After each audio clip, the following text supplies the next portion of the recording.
అధికారం పోతే మాత్రం రండి, కదిలి రండి, బీసీలు కదిలి రండి, ఎస్టీలు కదిలి రండి, మైనార్టీలు కదిలి రండి, పేదలు కదిలి రండి.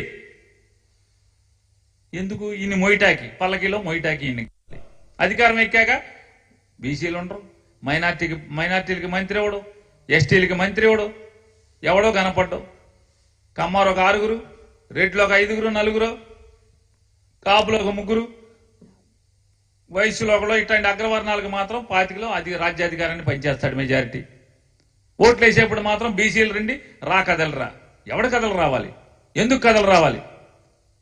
నీ జన్మలో ఎప్పుడన్నా ఈ ప్రజలకు గాని, ఈ పేదలకు గాని, లేదా బీసీ కులాలకు గాని, లేదా ఎస్సీ కులాలకు గాని, ఎస్టీ కులాలకు గాని ఒక్కటంటే ఒక్క మైల్ రాయి నీ జన్మలో ఇప్పుడు చెప్పగలుగుతున్నావా?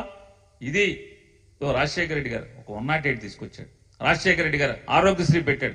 రాజశేఖర రెడ్డి గారు పిల్లలకు ఉన్నత చదువులు పెట్టాడు. జగన్మోహన్ రెడ్డి గారు 17 మెడికల్ కాలేజీలు కట్టాడు. జగన్మోహన్ రెడ్డి గారు స్కూల్స్ ని అద్భుతంగా తయారు చేస్తున్నాడు. 70,000 కోట్లు ఖర్చు పెట్టి మైల్ రాళ్ళు 4 పోర్టులు నిర్మాణం చేస్తున్నాడు. ఇట్లాంటి ఒక్కటంటే ఒక్క పథకం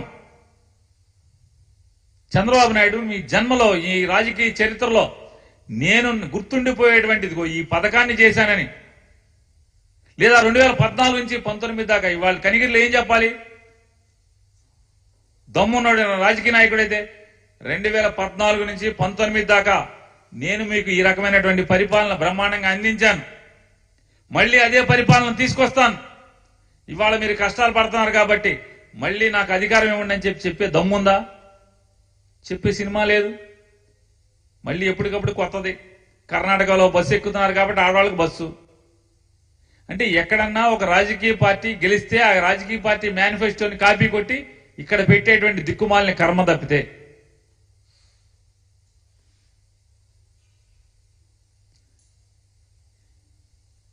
ఇటువంటి మీటింగులు 10 కాదు, 20 కాదు, 30 పెట్టుకోండి. పవన్ కళ్యాణ్ గారికి సిగ్గుండాలి, మీకు సిగ్గుండాలి. 2019లో మీరు మీ కొడుకు దొంగలని చెప్పని అతను అన్నాడు.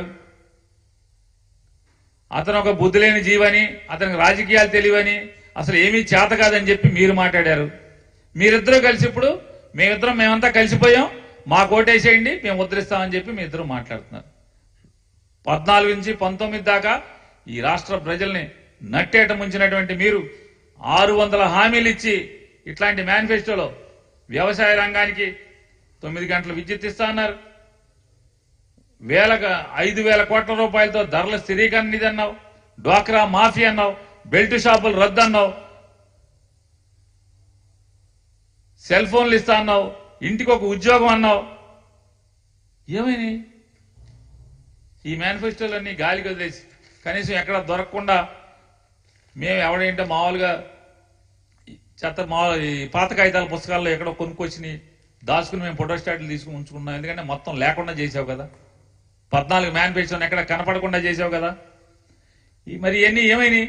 ఎన్టీఆర్ సుజల పథకం కింద ప్రతి గ్రామానికి, పట్టణానికి మంచినీటి సరఫరా, ప్రతి వీధికి ఉచిత కుళాయి, ఇంటింటికి 2 రూపాయలకే 20 లీటర్ల మినరల్ వాటర్ క్యాను.